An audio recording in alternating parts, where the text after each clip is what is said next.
Hello boys and girls. Today we're going to talk about turn signals on your old car. In this case it's a 67 Mustang. And this is the gizmo, the switch assembly that's inside your steering column just behind the steering wheel. And this big mess is what runs your turn signals and your hazard flashers. So let's first look at the schematic diagram or wiring diagram of this. We will start off with the car going down the road in a straight line. You're not turning. So when you're not turning, I'll show you what's going on.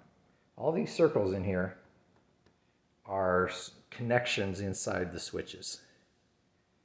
This rectangle that's around these two circles, that rectangle is part of the hazard four-way flasher.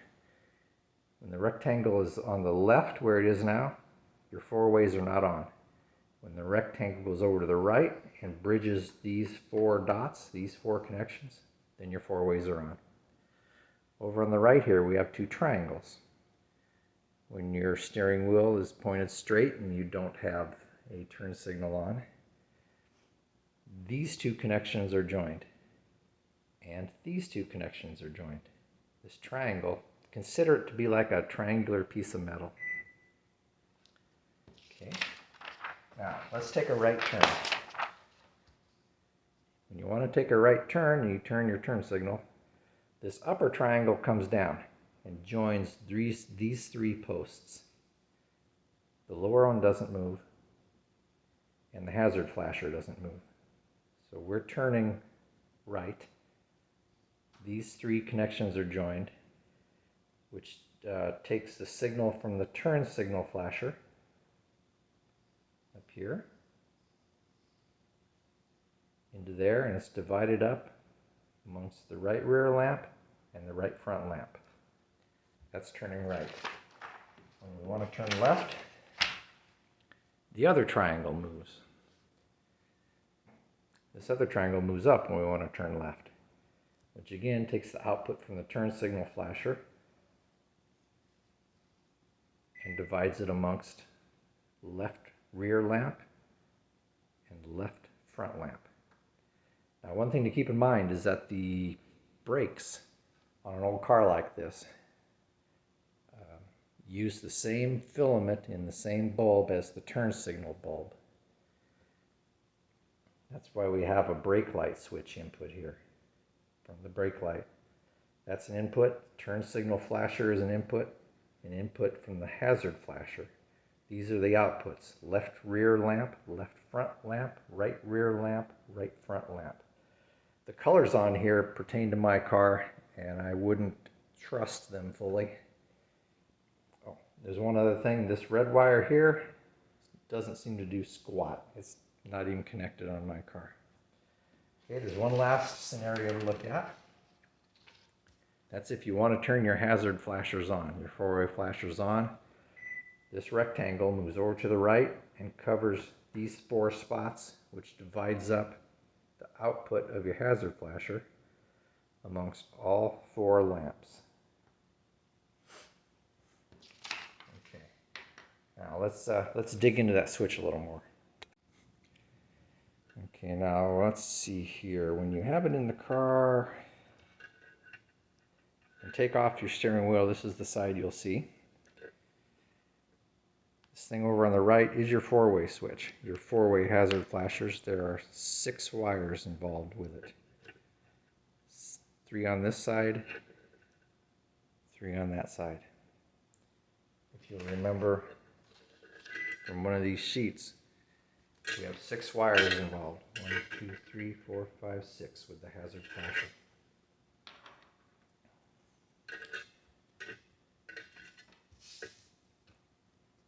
When you use your turn signal, this is the piece that moves, this crescent-shaped piece. Turning right, turning left. Now, there's normally a little round clip, or actually it's either round or square, a clip that's on this post right at my fingernail. That clip has been removed.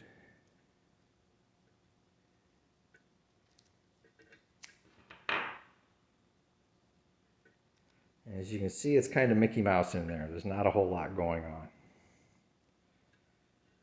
These two wires, which have 4 ends by my left thumb here, crisscross and hit these 4 conductors on the right. That adds up to 8 conductors. You'll remember on here there are only 1, 2, 3, 4, 5, 6, 7. That's because the 2 on the right are joined together by this piece of, I imagine it's brass. You can buy this whole assembly all in one piece, or you can just buy this piece. When you buy just this piece, you'll have to splice the wires and do a nice job because it's kind of important. Speaking of those wires, what we have here are a bunch of, you'd call them Western Union connections. They're a bunch of wire splices with shrink tube. I did this a couple of decades ago. These are the original wires that came on the car. And they're spliced to the wires that go to the turn signal switch. Not all the colors match up. You're going to have to deal with that if you want to change this. And also, the diameters of these pins may or may not match the replacement plug carcass that you can buy for these cars. These 2 wires are for the horn.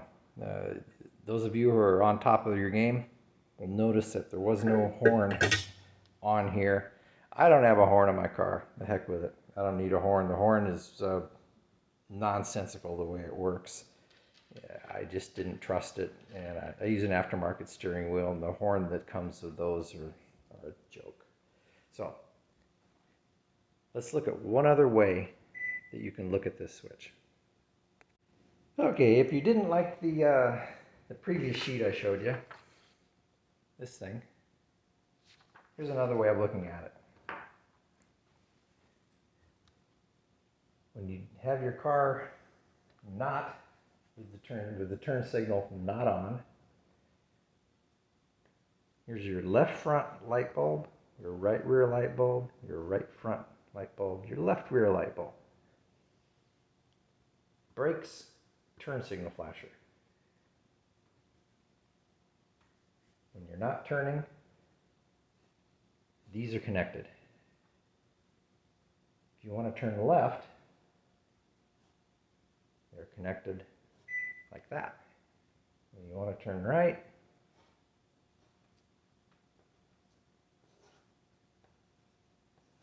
they're connected like that. Again, these right front, left rear, and such and such. So that's another way of looking at it. If you're smart, and I know you are, you'll want to take a screenshot of that, perhaps. And where's our other papers? That's one with the hazard flasher on. Take a screenshot of this. You're turning left.